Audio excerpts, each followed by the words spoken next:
Listo, amigos. Adelante, mi queridísimo Jorge.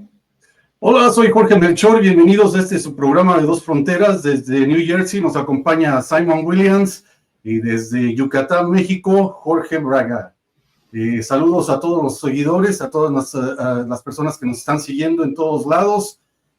Centroamérica, Sudamérica, el Caribe, creo que también, y Europa, parece que España, Jorge, ¿cierto?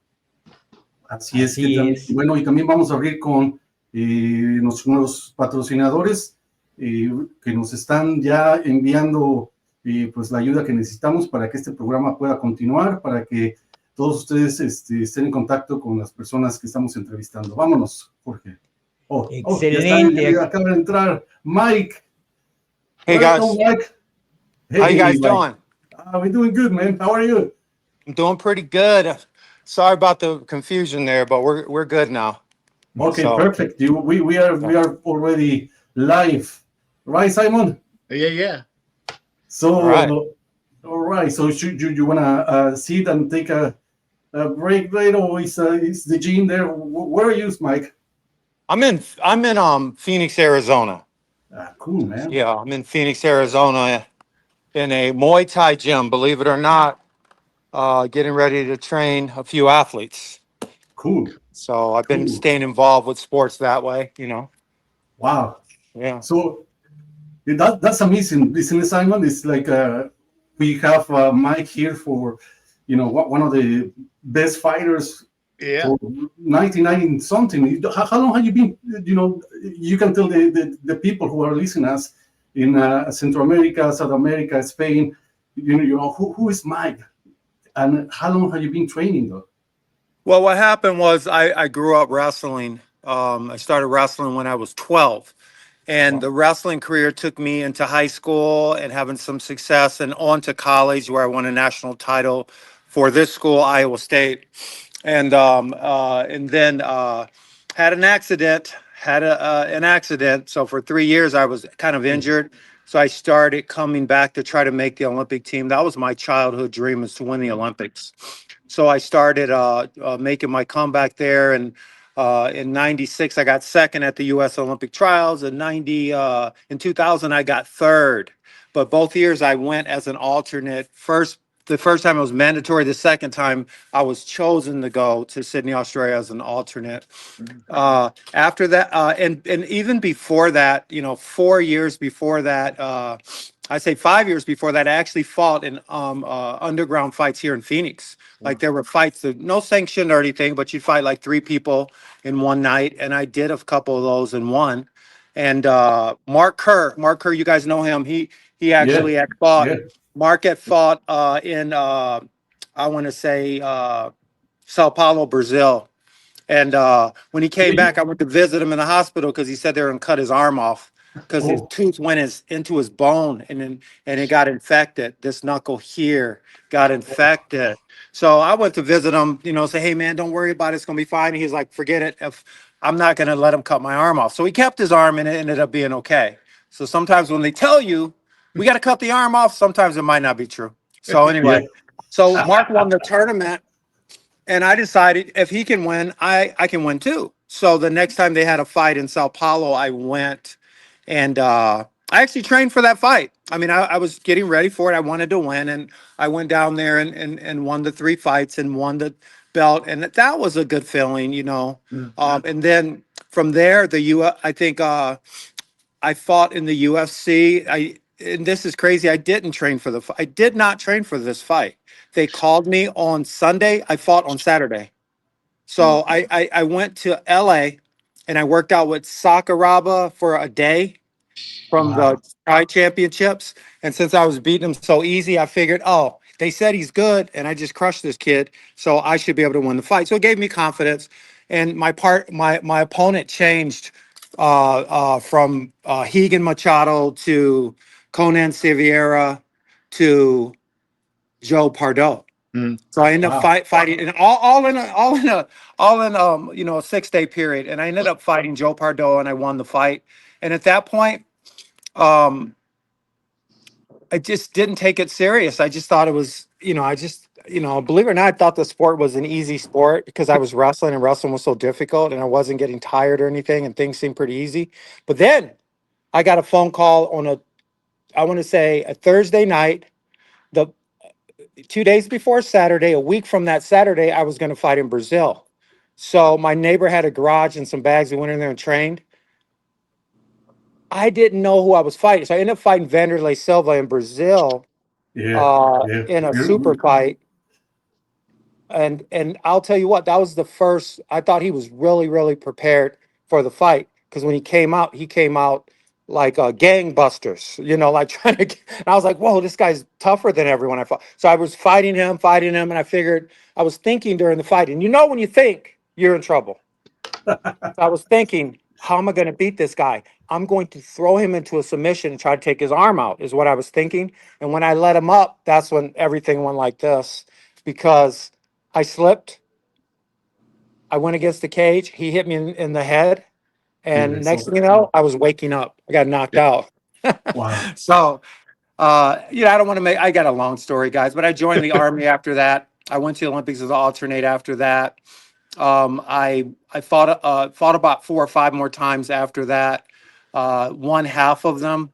And I started coaching and I coached for 7 years.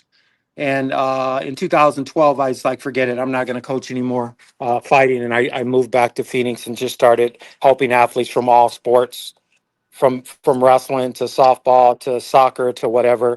All my athletes have won. We just win. And that's what we've been doing because I train them with the warrior mentality, you know, to respect all, fear none, and dominate. And that's the way, you know, that's the way I approach the whole thing. So hopefully that wasn't too much. Not Wow.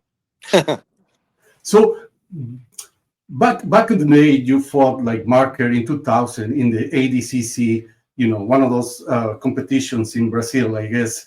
And Marker back in the day, he was a humongous man. He was a huge man, like Mhm. bigger probably, you know, that I ever see. And he was really good. The pedigree in between the 5 goals in between the two of you is unbelievable. So can you comment a little bit how was it to fight a guy back in the day? Okay, that's very interesting that you asked that question. I had to think about it, but I can tell you this, and you know, it's not like I could have really done anything about it. I was training for the Olympics full time at that point, and that was the year I tore my hamstring in two in Nice, France. And what happened was I tore the hamstring in two, and they wouldn't let me practice at all. So not only was I not doing jiu-jitsu, I wasn't even wrestling. And then I got a phone call from Mark Kerr himself and said, Mike, I'm going to a tournament in Abu Dhabi. And I should know this. I was like, excuse me, but what is that? He's like, it's a country in the in UAE in the Middle East, and they have a tournament there. It's a jiu-jitsu tournament. They need another wrestler. Do you want to do it? And I said, I don't know, Mark. I said, I'm not really in shape. He says, you don't really have to be in shape. You just got to go there and try to win. And I was like, you know what? Fine. What are they going to give me? And they told me they're going to pay me. So when I heard the word money, Hey. I said, I'm going to go. So I decided to go. I decided to go to the tournament. And right away, I think I was fighting Bustamante. Wow. Right away. And everybody was like, oh, you're going to get beat and this and that. But I felt good. I felt good. And I felt like I had this guy. I felt strong and I felt fast. So I ended up winning. And then the next round, it was Tito Ortiz. And I knew I was going to beat him. I was like, this guy sucks. He can't wrestle. He's this, he's that. So what happened was I didn't realize that there were so many things I didn't know since I had left the fight game. Yeah. So he had rolled through between my legs, came up with the cross side heel hook and popped my Heel knee. hook, Of yeah. course, I had to tap because I had Olympic trials in a few months. And then Yeah. so I thought I was done, but they picked me for the absolute. It was Nino Schimbre. I won the match. And You won then the after match, that, it yes. was Mark Kerr. And me and Mark were like it was kind of like a standstill. And I would have to say the fact that I just didn't have the conditioning to beat him. And I kind of knew it because he was so big and strong. Like he's, you know, I'm 199 pounds. This guy's 265 pounds. And he's Yeah. a wrestler and he knows that sport a lot better than I did at the time. So in the end, I think he got the nod. and Wow. and that's how I went. Hold on one second. Sure. What an incredible story, man! It's unbelievable, Simon. That it's Yeah. just I mean, it's out of amazing nowhere. to me that you've gone from this, Olympic training, looking for the US team place, I guess, for both Atlanta and then Sydney. What was that again? So looking for the Olympic team places, was that Atlanta and then Sydney? Yeah, it was Atlanta in '96 and Sydney in 2000, and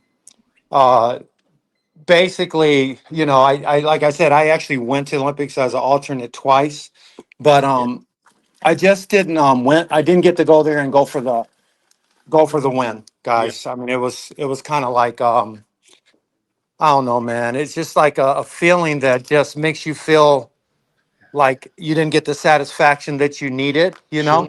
And because of that, I think I started fighting again. Yeah. Because I was like, I'm winning something. I got to win something before I But, decide to the quit. stuff you were winning was against amazing athletes. Beating Joe Pardo, who was out of the Gracie Jiu Jitsu stable, top Jiu Jitsu practitioner, which at that time was the dominant force, right, in mixed martial arts. How was that transition for you, coming from a pure wrestling background with some of that Vale Judo background into the developing sport of martial arts? Because you said you never trained specifically for that, right? No, this is what I mean by that. Before I went down to Brazil and fought in that tournament back in '97, I believe it was. Before I went down there, I did train for the fights. Okay. I did, because I thought I was going to quit wrestling at that point in time. I thought I was going to quit the wrestling. So I started training for it. But once I decided to wrestle again, I stopped Okay. training for that, because wrestling is too much volume. It's too hard. It's too difficult. And the goal in wrestling was to win the Olympic championship or world titles. So I just couldn't see training for fighting again. But I kept fighting, even though I wasn't preparing for fights, or the Abu Dhabi championships was more like a fun. I think all 3 times I went, they called me the week of, and I went the week of. Yeah. Wow. I was like, let me just give it a shot. But one year I was shocked because of how much better they got. Yeah. I was really surprised. I was like, oh my God, I'm way behind now, because I didn't prepare. And I was like, well, I didn't prepare last time and I still beat people. Yeah. But it changed. The whole thing changed. It got so much better. The technique got better and the athletes were better prepared. And I just wasn't on that level. Even though it was entertaining because I was an athlete, it wasn't, you have to be on the level of the sport that you're playing, because if you don't have the technique, it doesn't matter. Yeah. You're not, and because if you don't have not just the technique, but you have to earn the right to win. And if you don't train for them, there's a good chance you're not going to win. And my mentality at the time was, I think I can win anyway. But I just didn't understand that. As a coach now, I understand it very, very, very clearly. You have to earn the right to win those tournaments. Those guys are good. Yeah. But I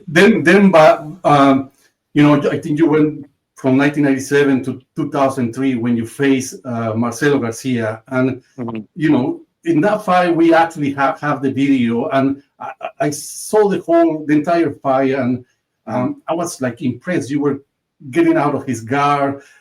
You pretty much were pushing away. He was having a hard time to catch you until something happened, which I want to ask you after you see this video, right? Vamos a ver el video, Jorge. Am I going to watch the video? I want to play hold on. Okay. I want to play the video a little bit so you can watch it, and then we're gonna. I can't even watch this. I haven't watched this. It's been 20 years. No, I'm just playing. Go ahead. El video de Medap dices tú, ¿no? Sí, de él con Marcelo García. ¿Lo tenemos ahí? Ah, ok. Ahorita lo subimos, claro que sí. Ahorita mismo. So the questions we every single people is asking, you fought this guy who was on his way off, and then now he's a legend. He's one of the the biggest names in the jiu-jitsu war. Mm-hmm. And so after we see this video, I would like to ask you some of the questions, because in the fight you were like resisting, and you were like having like a plenty. Are we still having you there, or we lost you there? Oh, listen. You have like a really amazing. athleticism, and until something that is really strange, but it seems that it was someone in the coach area that sort of like get you distracted or tell you something, and you turn around and suddenly he pretty much drag you in and then catch the back, and then we know what happened later. All right, let's watch the video. I pretty much know what happened, but let's watch the video. Okay. Ok, ahorita nada más deme un segundito. Oye. Aquí está. Right.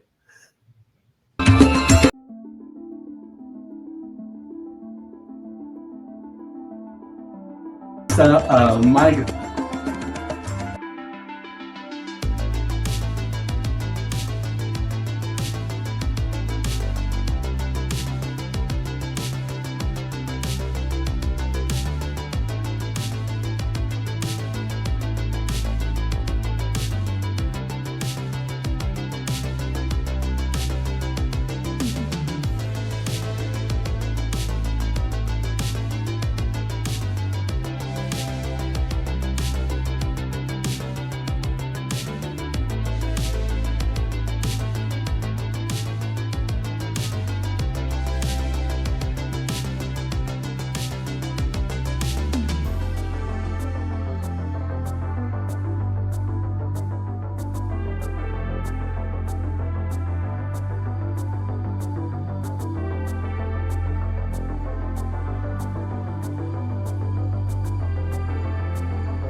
And it's that moment.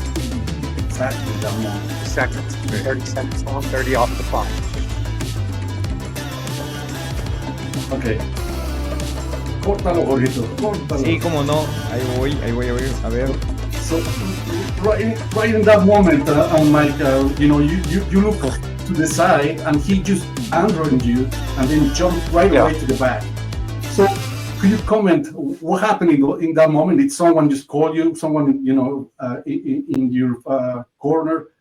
Or That's what called happened? that is simply called he was prepared to win the tournament and I was not, because Okay. you gotta move and you gotta continually move. And to me, I can tell you guys what really happened on that day, which was crazy. But to me, I wasn't mentally prepared. And when I saw that I had to go against that guy, I was like, I don't want to go against the little guy that can beat big guys. I think this guy, he's good. I was like, I don't want to go against him. I want to go against somebody I can get my hands on. And I didn't like the tempo. His tempo was too high with jiu-jitsu, where here's a guy, I show up at this thing without preparing for it. And this guy's like arm dragging and looking for the back.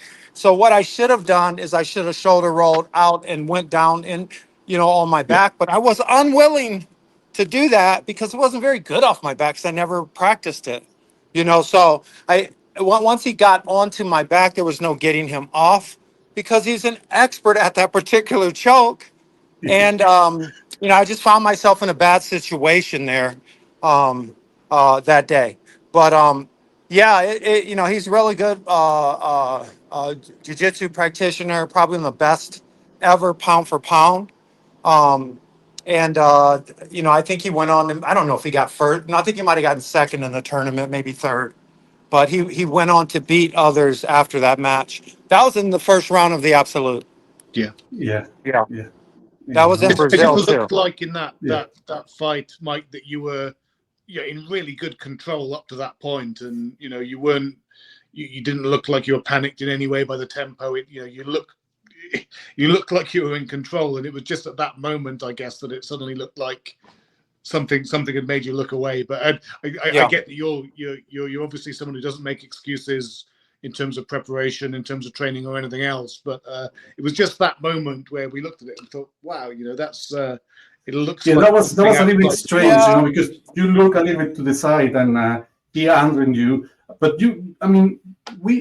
I think in my view, you were doing the great job. He was trying to catch you in the close guard, half guard. He's Mhm. you know, he's really good, fast, and strong, I guess. But you know, as I love what you're saying about that. That is no excuse, and you know, it's just what Mhm. happened. What happened? You know, it's just Yeah, it just happened. I mean, like you said, you know, you're going to get what you earn in these type of sports, whether it's fighting, wrestling, jiu-jitsu, judo, whatever. You're going to get what you earn. And if you think you're just going to show up, go down to Brazil, yeah, I'm going to go down and win this tournament real quick, without even practicing, that was just a bad idea. So the pressure gets to you. So I was under pressure because I was like, okay, with this kid, I can't do the same thing I did with the heavyweights, which is go over and under and just hang out, try to get yeah, the first 10 minutes you can't score. So I was like, that's going to be a long 10 minutes trying to get this guy from having a submission attempt on me. You know, I figured he's going to be diving for ankles. He's going to be, he's going to be diving for ankles. He's going to be looking for chokes from the back. You know, I was thinking this stuff. So I just said, you know what? I'm just going to have fun with it and play around and do my game. And so I created a lot of the motion, a lot of the movement, and it seemed like he was the one trying to slow it down with the underhook, and then look for his techniques, and that's what he was able to do. You know, so okay, yeah, he was prepared to win. He was a really good fighter in that particular brand of combative sports, and he's better than me that day, guys. yeah.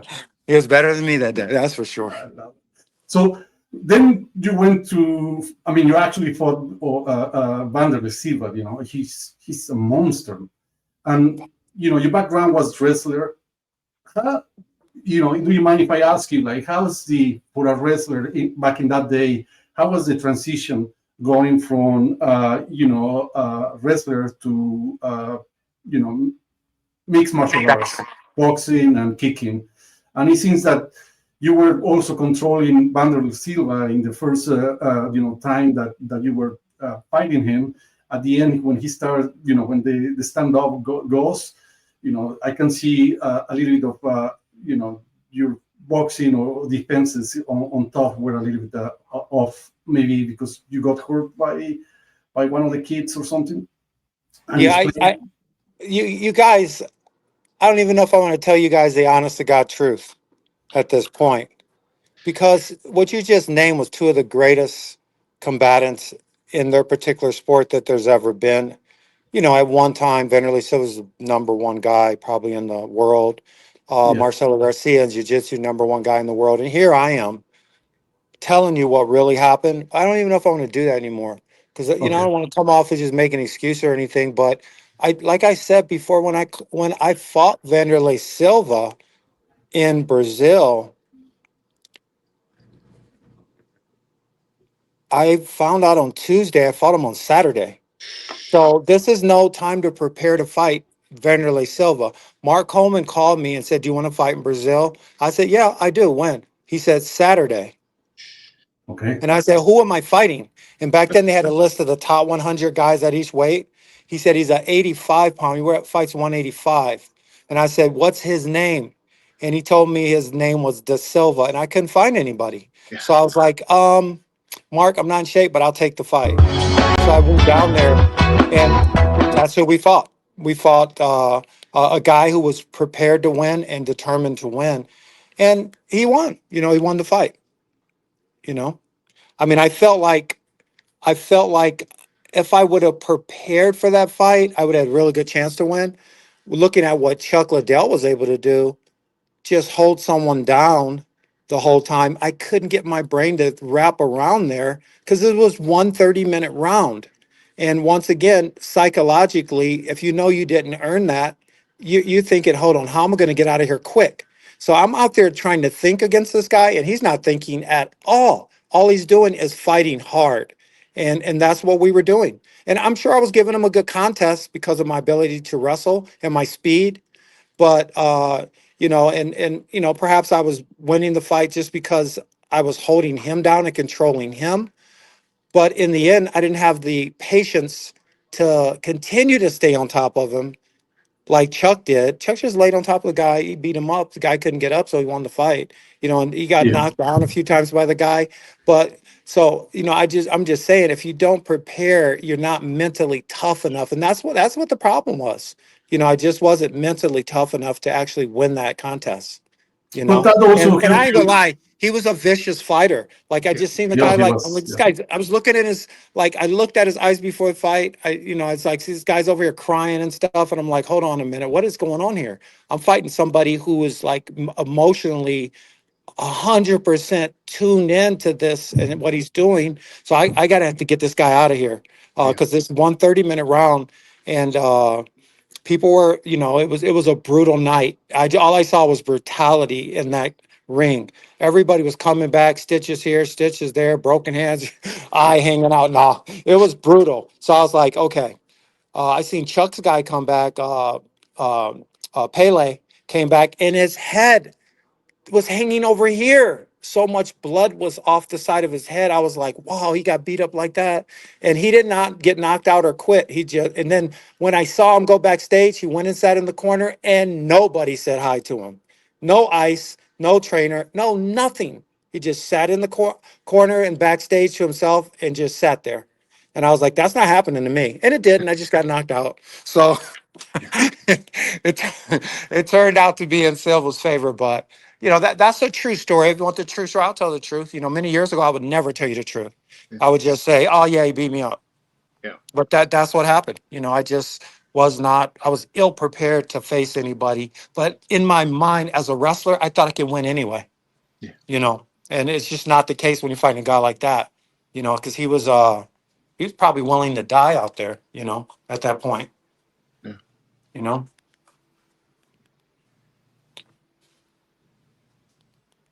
You guys are really like getting me to really think about what really happened. That's pretty deep that that's pretty deep that these fights actually occurred because I don't think about them much. Yeah, but you're everything you talk about is about having that right mentality, having the right preparation. Did a lot of that come from this massively storied wrestling career? NCAA champion, 167 pounds, 1988. Looking for the Olympic places in '96 and 2000. That's top of the line athletics. Does some of that mentality that you clearly don't ever make excuses, and that's a big part of, I guess, the way you coach as well. Is that something that you brought into the mixed martial arts space from wrestling? I did, and especially initially, like when I was fighting Pardo, I probably should have stayed in because my mentality was to basically destroy people that I faced. Whether it be wrestling, whether it be fighting, I was thinking, you know what, I'm gonna win, and then that's all I was thinking. Whether it be the Russians, Iranians, or fighting the early fights down there, I was very prepared and I was training for everything that I did, and I think in '96 I gave it so much in the wrestling that I just never really trained hard again. Even though I stayed in it, when my father passed away in 2000 and they picked me to go to the Olympics, that was the only other time I put everything on the line in practice. And I was pretty much virtually unbeatable, I thought, in wrestling. I was wrestling Melvin Douglas, the Olympian, was having a really hard time with me. And the coaches were telling me they thought I could beat the Russian that won because he had beat me 3-1 in Ukraine in the finals of their tournament that January. And they were telling me, we think you can beat him now because they were seeing what I was doing on the mat. But that was because I was motivated by my father's passing away. But as much as I tried to train hard after that, it was just too many things happening, after that. Now the Vanderlei Silva fight, let me think. That happened. Trying to think what date that was. That was probably 90. That was probably 98. 98. Yeah, in the summer of 98. I was in pretty good shape. Like I could breathe. It was more of a mental thing. Like I have not boxed anybody and this guy's coming hard. I don't see these punches. I don't see them because I'm not programmed. You have to train fighting to see everything and move right. And I did not. I did a little bit of that before Joe Pardo, but he didn't have the hands like Vanderlei Silva was like coming at you crazy. Pardo was like sitting back trying to do jiu-jitsu with me and kind of like pretending like he was going to hit me or maybe closing his eyes and swinging. man, that was too slow, and the tempo was slow enough for me to handle. But I just couldn't handle the fast pace, and that's why Yeah. a lot of athletes that are successful have a higher tempo. Their Yeah. tempo might be, if there's somebody fighting, let's say, 205, but they have the tempo of a 155 pounder, then they will beat the 150. They will beat the 205 pounders because those 205 pounders will eventually fail if they haven't been practicing the tempo of a 155 pounder, if that makes sense. Yeah. Yeah. So Vanderlei Silva had a high tempo of, it wasn't any weight. I would just say not to be funny, but he had like a tempo of crazy. Yeah. This crazy guy coming at me in this little ring, and I just could not process that. And I was trying to figure out how I'm going to beat this guy because I didn't plan on losing. And obviously, I'm sitting up here trying to figure stuff out while he was just fighting. Yeah. And so advantage to Silva for sure, and I give him all credit, nothing bad about him or anything for winning that fight and probably the other 30 fights that he won. He probably won quite a few. Yeah. So You're incredibly tough on yourself, Mike. I mean, you're talking about between Marcelo Garcia, Vanderlei Silva, two of the greatest mixed martial artists of all time, both of whom you gave a really good contest to, and yet your focus, even remembering that, seems to be on what you got wrong in the preparation, what you weren't prepared for mentally. Is that something you're still bringing forward to your coaching students? yes, it is, and I'll tell you because I told you, because I didn't win the Olympic Games in wrestling, and because I didn't win the like a UFC belt, I just feel kind of like I failed at it. But then in retrospect and looking back, I know what really happened, and it's not that an age has something to do with it. It's your condition that you're able to keep your body in. And I started getting these crazy injuries and that sort of thing. I started getting these crazy injuries that wouldn't allow my mentality that I had to continue because it gave me another option. The other option was, wow, I'm tired, or wow, my neck really hurts. Because, and I think I've told people this before, but I had an athlete named Bobby Lashley. Bobby Lashley ended up being the WWE champion, but he was really tall, strong, and fast. And one day he needed a partner. I was his coach in Colorado Springs, and I went with him. And I don't know if I ever told him, but he actually twisted my head around backwards because I was winning the match and time was running out, and he had my chin in the back of my head, and he kind of double pumped it. So the second time he went hard, and my head actually did turn around backwards, and I ruptured the 4 disc here in my neck and broke the vertebrae. So I basically broke my neck, and I had to sit out for a while, but then I went and fought in the UFC like a dummy. But that's what happened. I thought they kicked me out of the Army for that injury because I was in the Army. I was the Army wrestling coach. And they kicked me out of the Army for that injury. But then I continued to want to win anyway. And I always thought I could win. And when Bob Cook called me and told me he thought I could win, I joined the team.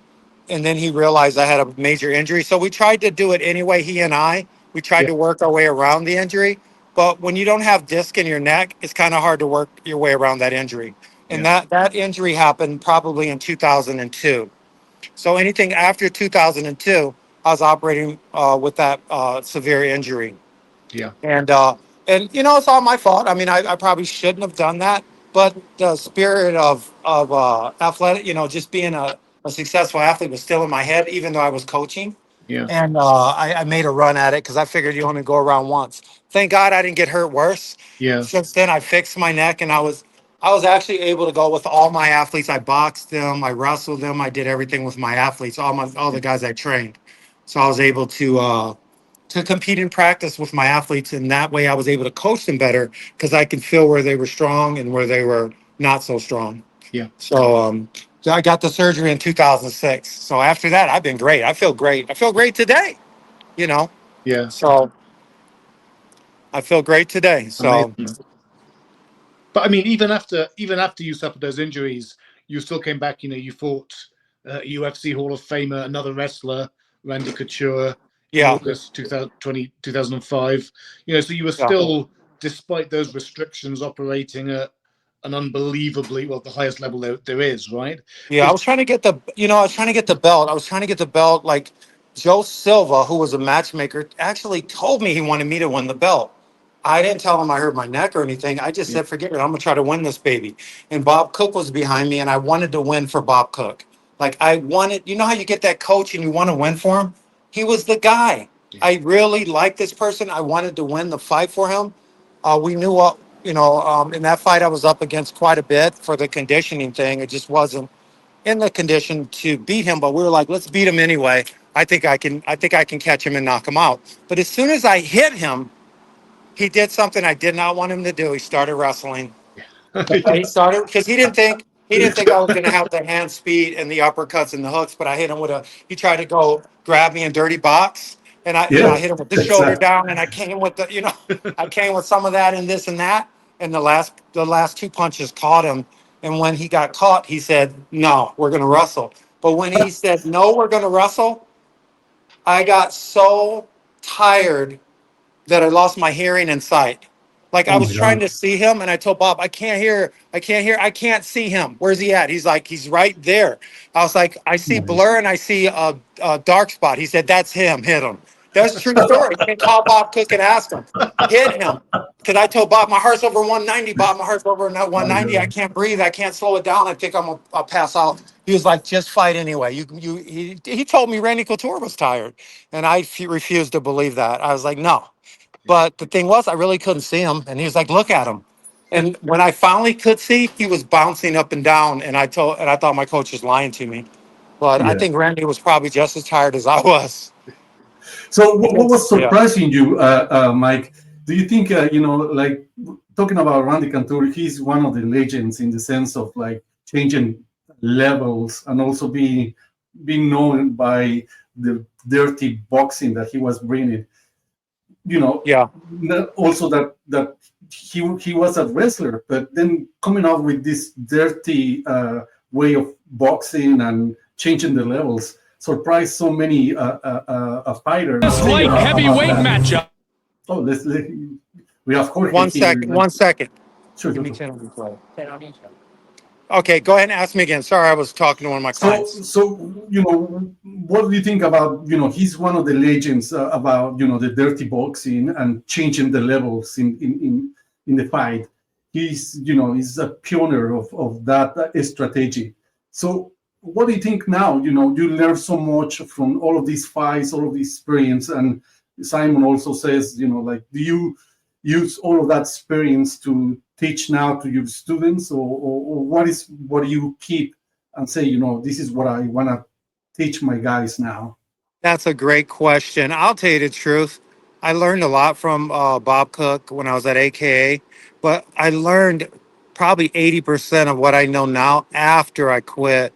Because after I quit, I was in Waterloo, Iowa, and I got a phone call from the athletes at Jackson's gym asking me, could I come and join them? And I was like, no, I'm not coming back down, boys, because I trained there for one fight. I'm probably the only fighter that had Bob Cook and Greg Jackson in my corner. Wow. And so I decided to I decided to join the coaching staff at Jackson's. And when I did that, I basically studied striking and transitions, studied how to get better off the wall. Randy beat me on the wall. I couldn't deal with the fact that he felt like he all of a sudden weighed 500 pounds.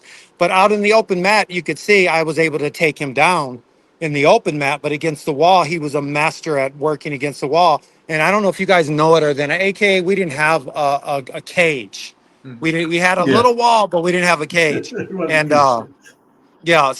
so basically he was better at everything out there than I was. And that's why he won that fight, because he got me so tired from that. Either him trying to take me down on the cage or me trying to take him down on the cage. There's too much wrestling going on for me during that particular night, where I needed more of this stuff that I'm watching here. Like there's the boxing. I needed more of that, but it wasn't going to happen because I was moving a little too good. And, I think he might've caught me a couple times, But Yeah. it was like an involuntary thing because remember what I told you? I had the 4 ruptured disc in my neck. So if Yeah. he even touched me, I would lose like power. It was a weird thing, and I was like, "Why did I fall down?" Because he hit me. Because they sure didn't hit me hard. He didn't even hit me Yeah. on the button. I just went down. So I realized I can't let him hit me because I think I might go down. And so we both started wrestling, and it just turned into a nightmare for me. Um, Wow. but I learned most of the, and I was able to help guys like, as Rashad Evans, George St. Pierre, Sure. guys like that at Jackson's. And in order to help them, you have to know more than them. In order Yeah. to help them, you have to have good sense and you have to have good direction and you have to make the right decisions and you have to help guide their career so that they don't overdo it or underdo it because there's a balance. As a coach, you have to deliver the product and you're doing it against competitions that's trying to do the same thing. So you have to become a master at training somebody when the time is right, up to 99.9%. If they go over, then he loses. If Yeah. you go too far under, he loses. Because we're human beings and we weigh in Yeah. at the same weight. So the difference is in percentages, small percentages, maybe 1, 2, 3% max. The difference between the winner and the loser is not much. It looks like it can be, but that 3% is enormous. If Yeah. you have a 3% edge, like a casino has a small edge, guess what? They always win. Yeah. Yeah. Even Do you, if you Yeah. do walk you away look for once. those? Do you look for those marginal gains now Yes, in that's your the own whole coaching? game. The marginal game. You know what it depends upon? It depends upon patience.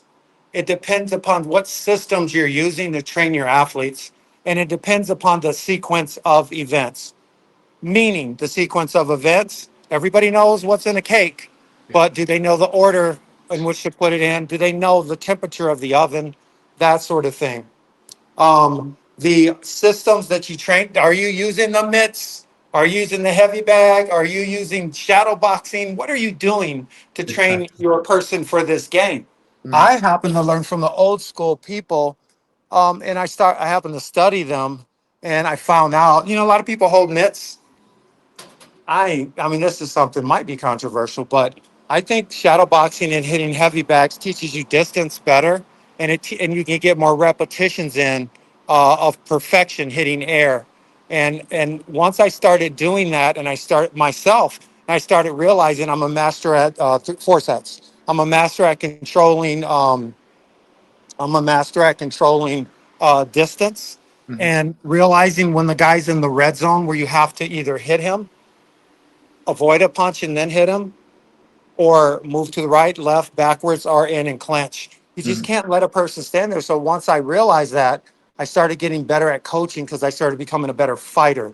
Yeah. I started realizing you can't do all out wrestling and fighting or Yeah. all out jiu-jitsu or all out Muay Thai. You can only do this much of each. So I put together a fighting system which Yeah. simplifies how to fight, how and how people can become better at fighting, and that's what makes a better coach when you have the right. And of course, they're gonna keep.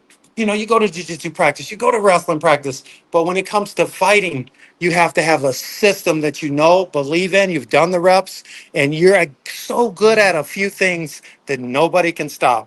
Yeah. Because if you're kind of good at all of it, then you'll kind of be good like I was, just kind of good because I wasn't a professional in any of it except for the wrestling part when I Yeah. was fighting.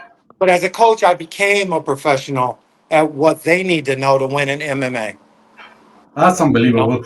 I love that. And that kind of experience also you brought it to the Blackzilians, right? And then with Chad Yeah. Evans, you have like a strong team for probably like 2 or 3 or 4 years, I guess, until whatever happened there, and you move out and everyone else moved to different places. But can you talk about that experience with the Brazilians and Chad Evans? With all of this knowledge that you already carry on, what happened there? So tell us a little bit It's about kind of that hard to story. sit there and tell you guys what really happened on a lot of this stuff. But what really happened there was I just wasn't comfortable being there in charge of that team. When you're a coach of a team, you need to be a coach of a team that can make their own decisions. when you're a coach of a team, you need to have synergy on your team, and we didn't really have that. When you're a coach of a team, you need to have coaches that are willing to operate within your system. Some of them didn't like what I was doing, and they figured like they had their own system or whatever. When you're the coach of a team, you need to feel like the team is united. And I Yeah. didn't feel like that team was united. It's like seemed like a lot of people that were unhappy, and some were happy, some weren't. But it seemed just like a lot of unnecessary stress on that team. It wasn't a lot of synergy. And like for example, I was trying to train an athlete for a big fight, and all of a sudden a new boxing coach shows up, or a new Muay Thai coach shows up, or a kickboxing, new coach is showing up. Then nobody asked for the coach. We already had a kickboxing coach. We already had a Jiu Jitsu coach. We already had a wrestling coach. We already had strength and conditioning. We had everything we needed. But then all of a sudden there'd be 3 or 4 extra coaches there, Yeah. and they would try fighting the coach the team. Like, hold on a minute, what's going on here? Or the next day you show up and you have 6 new athletes, and you didn't know they were coming. Wow. Just 6 new athletes all of a sudden in the gym, and like, well, who is this? So some of those things happened, and I just wasn't comfortable. And I was more like very comfortable training just a few guys at the time, where even at Jackson's, I trained tens of people, and I was comfortable with that because I had a head coach, Yeah. and I operated underneath his philosophy. At Greg Jackson's gym, I asked him, "What do you want me to do?" And he said, "Train them hard." And that's what we did. Is we trained to outsuffer our opponents, Yeah. and that's what we did there. It sounds like you're really, really confident about training people in those techniques under somebody else's philosophy. So Yeah. you're quite happy to do what you needed to do there. But it sounds like with the Black Zillions thing, you weren't able to do the best for them and help them be better athletes. It's also so many egos, no? Yeah. It's so difficult to control so many egos around that, and because everyone is, also the fighters is trying to win no matter what, and they choosing, they think, I'm gonna choose a better, teacher on boxing, or I gotta, have the better wrestler in town so I can get better. So it's so many egos and the strategies and so on. It's hard to figure it out as a coach what is best, I guess, isn't it? Yeah. So when I went down there, I'll tell you how that happened. It's crazy how it happened. I really don't know everything about how that happened, but I know that Rashad Evans was going to fight Shogun, and I was doing my research, and I found out that Shogun had knee surgeries, and he was not going to be capable of being himself. So I figured, hey, you know what?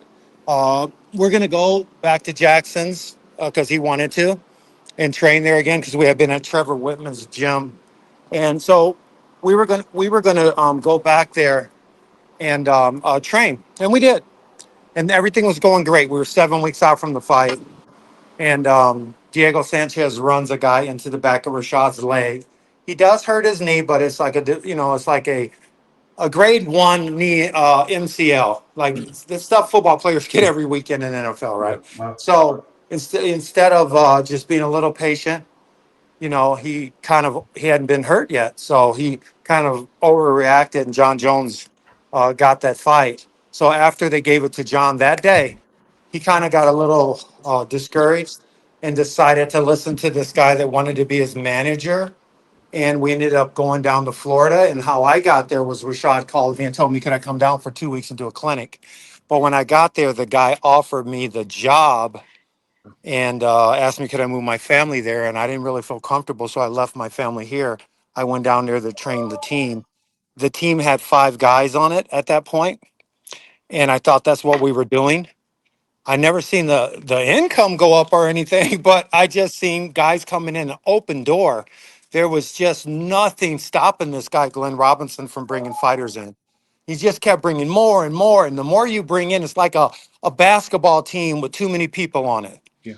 You know, there's a lot of people that are unhappy because they're not getting off the bench and they think they're better than that guy, but they're not getting any play time. It just seemed like a lot of people in there. And then he kept getting me coaches, but our philosophies would be a little different. Like I'd even tell people, yeah, give me, which one do you want? I want that guy. And he'd bring the opposite guy in that I asked him for. I'm like, what'd you bring him in for? Because I'm the leader. I'm going to decide who comes in, not you. I said, but you asked me which coach I can work with. You bring this guy in. Okay. So he just kept bringing in all these people. And I was just like, man, this is out of control. You know, Yeah.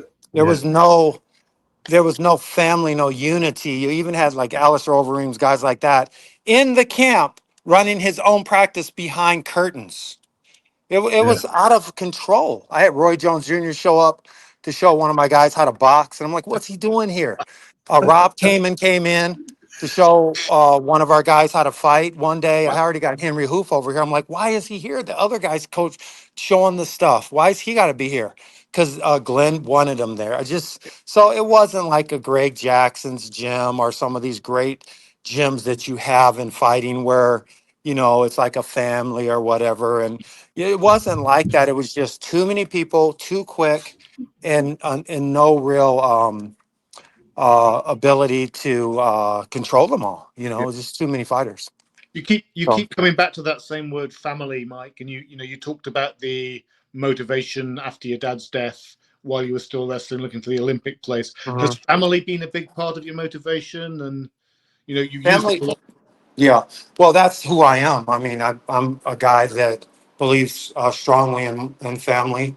And as far as like when I talked about Crazy Bob Cook, and I'm like, I found a person that I wanted to win for. And let me just tell you, you know, just to add to that flavor, I'm in Colorado Springs coaching, and I wasn't working out. Bob Cook shows up at my door unannounced and says, "Pack your bags." I said, "Why?" He says, "We're going to go fight in Las Vegas." I Oh my said, "Bob, God. I can't leave here. I'm in the Army. I have to go get leave." He's like, "Go get leave. We're going to Vegas." It was Wednesday. We fought on Sunday. It was called what was it called? The level 3 WFA. I fought Chris Haseman. And I was like, you know, I won the fight, but that's the kind of guy he was. I was in Iowa one time, just kind of away from everyone, no one to train with in Waterloo, Iowa, just kind of like, you know, lifting weights, and that was about it. And Bob Cook told me to check my email. I checked my email. This is on probably Thursday. Check the email. We're fighting in Mexico on Saturday. So, I mean, he put me under some severe pressure to fight. And that's why I was able to fight Couture without really training. That's why I was able to fight Babalu without really training. You know, I didn't win those fights, but I was able to go to them because I had won fights without training. But it got to the level where that was no longer the case. I wasn't strong like I was when I was younger. And there was just too many things going on. You know, but I've used all those experience, the whole family thing that I grew up with, everything at Iowa State, the unity I felt from my teammates there, you know, how I felt, you know, trying to win for some of these coaches like Bob Cook in fighting, Greg Jackson. You know, I wanted to win the fights for these guys, and I use all of that as a coach, and that's why my athletes win. You know, whether it's in, you know, the fighting or some of these softball girls out here in Arizona that are going on to be successful, our state championship wrestlers. I probably got one of them in there right now. He's just a 14-year-old kid, but he's going to win. You know, everybody's winning, and it's just because of the old school philosophies that I got from West Waterloo High and Bob Siddons, one of the greatest high school wrestling coaches ever, which was win with humility, lose with dignity, but don't lose. And the other one. Yeah, the other one is respect all, fear none, dominate. And that's the way I coach. And the way that I coach without losing it, because most coaches overtrain. It's not what you can do, but it's what you can do, recover, and do again. And that's what works in life and in sports. So I love those are that the philosophy. philosophies. Yeah, I adhere to those. Yeah. Let me pause a little bit here, Mike, because we have some questions in Spanish from our our audience here in Latin America, Mexico. You know, Mexico has like a the biggest population of Americans living in Mexico City and Yucatan and some other places. Also, we have a lot of people in Central America, South America, Brazil, and Jorge is talking to people actually from Argentina, Panamá, and somewhere else. So but we can change a little bit in Spanish. Jorge, ¿qué está pasando ahí con nuestra audiencia? ¿Alguna pregunta? Tenemos muchas cosas, algo. No te escuchamos, Jorge. Perdón. Es que tenía desactivado. Pues sí, nos están diciendo qué gran historia la de Mike Barn Arsdale. Pues la verdad, nos dicen qué historia. Bueno, aquí donde está, gran invitado. Qué ¿De historia, dónde nos están mandando mensajes? Historia Para Mike. Y si alguien pudiese, en la audiencia, pudiese hacernos una pregunta para él, podemos. Claro, ahorita invitamos aquí a todos los que nos están viendo, por favor, que nos dejen nos han dejado sus comentarios, pero nos hace falta que nos dejen sus preguntas. Y sí, está increíble esta historia, increíble la historia. Hay que comentarles que imagínense, o sea, lo que a las personas a las que enfrentó, ¿no? O sea, imagínense a un Randy. El historial que tiene Mike, ¿no? Sí, yo Pardo, allí ¿cómo se llama? Al Babalú Sobral, imagínense. También enfrentó al Tito Ortiz. No, a Mark Kerr, que es un monstruo. No. Bueno, vamos a cerrar entonces, vamos a hacer unas preguntas. We go back to you, Mike. So what have you been up to, Mike, now? So many years of experience, coaching and everything you have to place in Arizona. You would like to talk with the audience or with our audience about what are you doing there in Arizona? If someone in Central America, South America wanted to go to Arizona, where they can find you, though? Yeah, I'm here at Dan's Gym, which is a Muay Thai gym in Mesa, Arizona, and I can't say it's easy to find me because I even operated without a business card this whole time, guys. I know that sounds crazy, but I did it all off of referrals. I did it off referrals, and you wouldn't believe this. You really wouldn't believe this, but without meaning to start a team this week, I've got 6 MMA fighters who all contacted me within the same month period that they wanted me to help them with their fighting system. Because what if they had heard from years ago? And, a couple of these guys are 21. One guy's only a kid, like a teenager. And the other 2 are like 28 and 30 who have fighting. So they've contacted me. And so all of a sudden, here I am doing that again. But I'm just here at Dan's Gym in Mesa, Arizona. Like I said, it's a Muay Thai gym. And I've been doing strength and conditioning, which is high performance strength and conditioning and injury prevention for any age, any sport, any level of that sport. And I've been doing that since 2012 when I left the Black Zillions. And I've trained thousands of people. And like I said, I had no business card or website. It's hard. I guess I should get one, but I don't want to.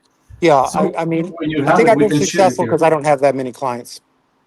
Well, that's one of the reasons why we are here, like to really, all the winners and the people that they are out there, they don't know how you guys are like still running in the sport, how significant is to approach people like you with your knowledge, not only in wrestling, in jiu-jitsu, boxing, everything, but more than that, the philosophy behind you. That's one of the things that we'd like to share with all the students, all the new generations that are coming off to train here, jiu-jitsu, wrestling, boxing, whatever, So, but that's one of the things that we want to keep these legends, that they know about the sport, that they've been involved in the sport, they've been teaching, they've been spreading your knowledge to everyone. And so that's what I think, is so important. People like you that can still teaching, new generations. That's one of the reasons why. What do you think, Simon, in this area? What is? Yeah, I mean, I've just been wondering, as this has been going, how I can get to Arizona and have you coach me, because as you said, at any age, right, these kind of philosophies these kind of conditioning and injury prevention work is good for anyone, right? So yeah, I was just really fascinated by the way you've taken what you learned and turned that into almost a complete philosophy, I guess, because it feels like there isn't anyone in any kind of sport, no matter what the discipline, if endurance and strength and training is involved, that you couldn't help. No, I definitely know I can. I mean, I've had experience with quite a few sports. Like I said, I didn't seek anyone to come into my gym or anything to that effect. Like I wasn't marketing myself as I am great, or whatever. But I can tell you the thing I'm most proud of, and I learned from a really good guy, Tim McClellan. I mean, this guy is amazing strength coach, but he's one of those guys that flies under the radar just because he didn't. He didn't seek notoriety or anything like that. But he was nice enough to show me the sequences and help me with the training. And when got certified to do this officially, and that's something I had been doing the whole time when I was coaching too. But I learned so much more, and since I've seen him, I've like tripled what I know. And that's the thing. You just got to keep learning no matter what you do in life and getting better. Like when I was fighting, I didn't know how to really fight, but I learned how to fight afterwards. So, and I can tell you, I've been in there with John Jones. I've been in there with Rashad Evans, all those guys, the Shane Carwins, the Mark Horse. I've been in there with them as an athlete and then as a coach. And the coach that went in there was much better than the athlete. Much better because of my technique was so much better, Yeah. and I was healthy. I was healthy. I was able to train Nurmagomedov in New Jersey when he first got here at the K Dojo in New Jersey. When the guy brought him in, I'm the one that laid down the parameters on how to ground and pound. And so I teach him everything I know, but obviously he did well. Kamaru Usman, he did well. The guy that's champion at 135, when my guy Anthony Biondo brought him in from Georgia. I know he's down the street at the other gym right now. There's probably more champions down at the other gym. He decided to jump over there, but he's the champion of UFC right now. He decided to move to a different gym, but I was there during his first workouts. I was laying down the foundation with a fighting system and not just, okay, this is how you do jiu-jitsu. Now this is how you wrestle. Well, shit, it takes 10 years to learn any of that stuff. But if you can I can teach people this stuff in a matter of weeks, then it's up to them to do the repetitions enough to make it so they don't have to think about it anymore. Just like you and I walk, they can fight. And that's the key. You got to get people to be natural about it. Do 30 of them. The whole time I'm doing this, I have a softball pitcher, D1 softball pitcher I'm training, and I got to be state champion here. That is something. I got a state champion wrestler here. Here's my little wrestler. Wow. He's training. And there's my softball pitcher over there, Kendall. Wow. And she's training. So sorry, guys, if I look like I'm a little bit distracted. No. I kind of am, but We kind of like it. We still have kind of fun. like the motion back there. It's kind of nice to see you in action there. It's kind of cool, man. So we would like to ask you too, like, what do you think about this, this Russian new generation, like Armagon and all of those guys fighting? They have the wrestling pedigree to the Russian wrestling, and then they mix it really good in the standoff. So by that also, we want to play a video of one of the recent fights, and we would like to see your thoughts about this and Okay. what would you do better? You will be in the corner of each fighter here. Go ahead. Do we have the volume? Who are we watching here? I'm sorry. Who are we watching? Who are we watching here, Jorge? Es Medab de Balshvili against The guy from Phoenix. O'Malley. O'Malley from Phoenix. So Yes. Marat was the guy that came to Alpha Omega gym where I was at in New York. I was only there for like a couple weeks, but he was one of the 3 guys brought in from Georgia by the owner of that gym. So I did meet him. Sean O'Malley is not prepared for this fight, is what I'm getting. I didn't watch the fight, but This guy is very prepared. He's throwing hard punches where you have to defend and taking a shot off the punches. He's being safe on top. He's not doing much there, but he's also wearing the other guy down because the other guy's on the bottom and he can't get up and do his game, which is striking. Yeah. Oh God, that's a neck crank. That's a neck crank. So he probably thought he was going to break his neck, and he probably did hurt his neck. He probably injured his neck there. It's unbelievable. So what do you think? This guy, he seems that he's a new blood of the amazing mixing between wrestling and he's applying this neck crank right there, and the stand-up is amazing. So what in the other side, he's from Phoenix, but what will you do better there? You will be in the corner of the other guy there. So what would you? If I was in O'Malley's corner? Yes, O'Malley's corner. Yeah. O'Malley's corner. What would you do better there? Well, that probably would be good for him just to have a different perspective and go into a different direction, because typically they look like that guy was so much stronger than O'Malley. And not just that, he was wrestling in the positions, he was fighting in the positions where he was strong. So the distance is wide. And as he closes the distance, he's got Sean O'Malley backing up, meaning Sean would be better striking if he wasn't backing up. But if he were able to stand in a neutral position where he was at, the guy was standing close to the distance where he can come in himself. But he was backing up from the shot. The cage is there, so he couldn't stop the guy from at least getting to his legs. And this guy is so strong and fast that once he got to the legs, he was able to take him down. So Sean O'Malley would have to get a lot stronger. Sean O'Malley would have to get substantially stronger, but not gain weight. And that's what I actually do. That in the gym here is we are able to pound for pound get stronger than other people are doing. The sequences that I use help people to get stronger pound for pound so they can perform at Olympic world class levels. So he doesn't necessarily have that, and what he's done has been successful for him, but it's not successful with this particular guy because he's not training at the highest level that he would need to train to beat a guy like that. So how do you beat a guy like that? First of all, you have to be more active with your jabs, and you have to be more active with your footwork on your attacks, whether you're attacking him or not. You have to pick the tempo up on your footwork, and that doesn't mean bouncing. That means keeping your feet in contact with the ground, because when your feet are bouncing, you become slow. When your feet are in contact with the ground, you can react faster because you're in contact with the ground. So now it's just a matter of changing your hip direction, maybe getting off a sprawl, or changing your lead legs.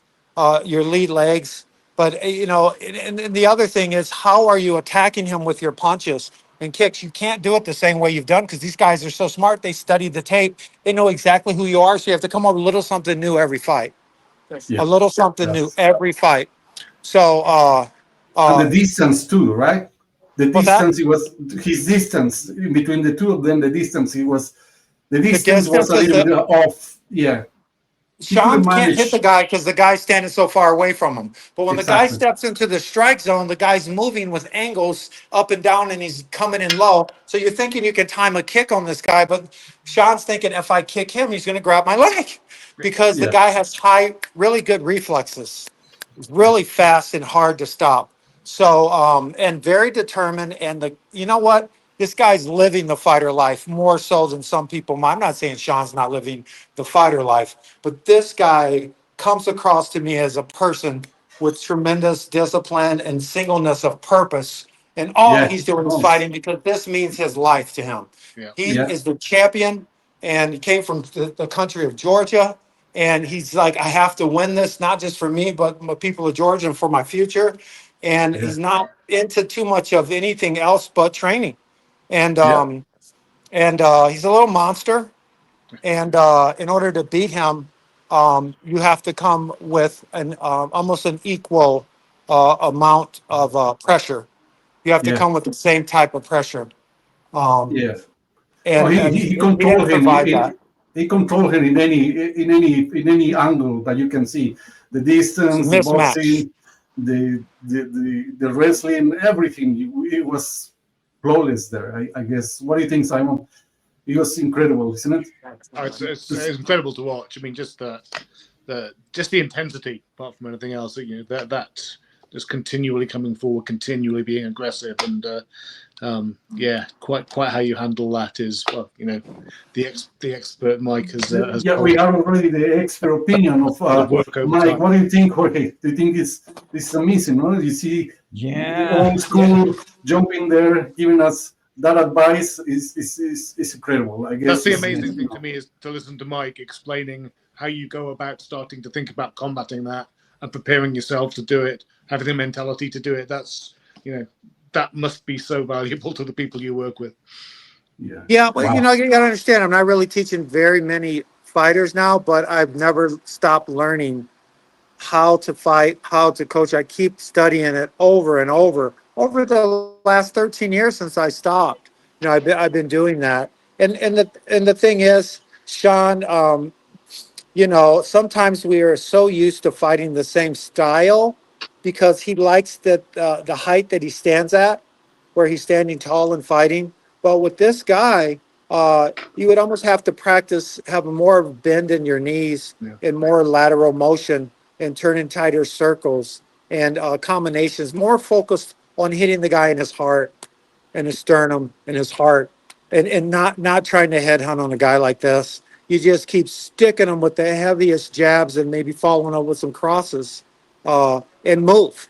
Maybe 1 or 2 punches at a time and get out. I don't think the kicks are going to work too good on this guy.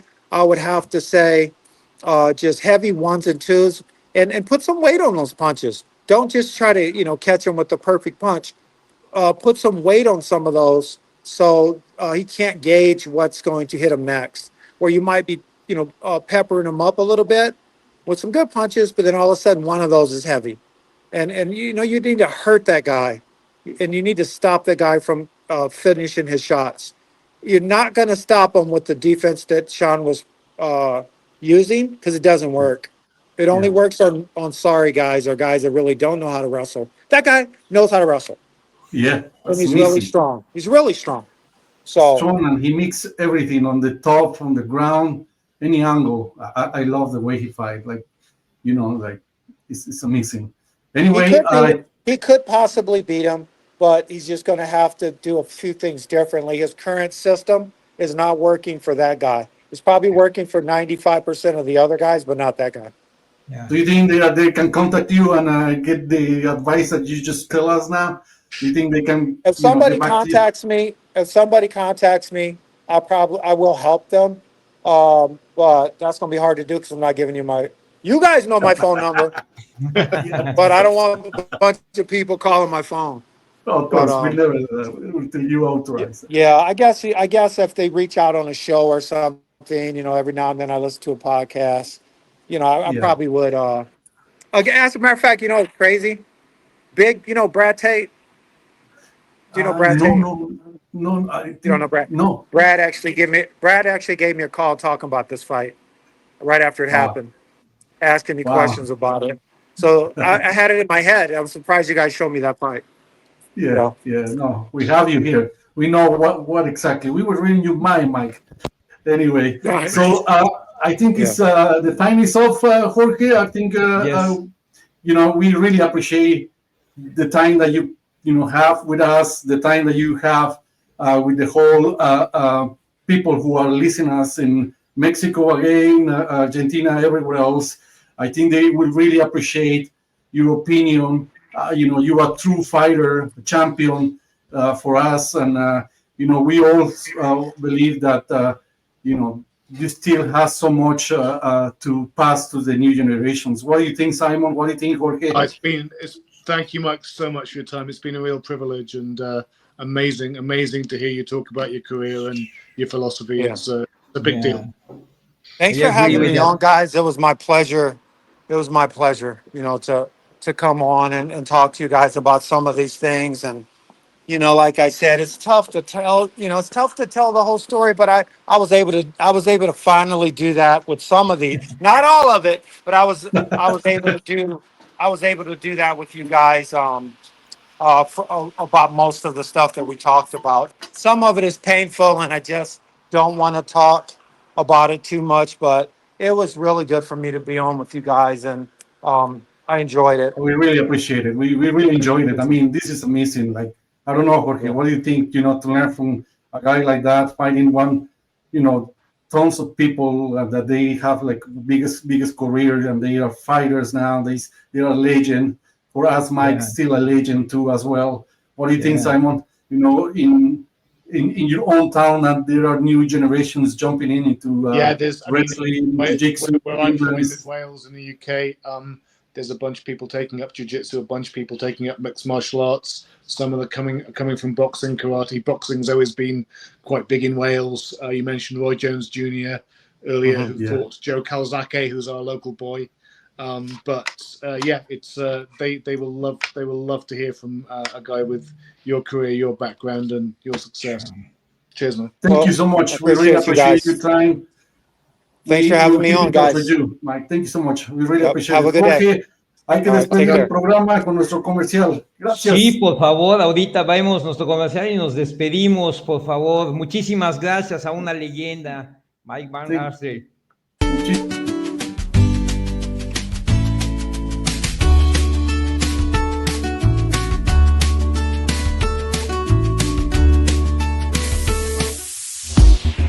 ¿Es usted Frank Johnson? Sí. Aquí tiene sus documentos legales, ha sido notificado. Integrity Attorney Services, donde nos aseguramos que sus documentos legales sean entregados rápida y eficazmente. Tenemos más de 30 años de experiencia sirviendo a la comunidad del Valle. Llámenos al 602-424-3026.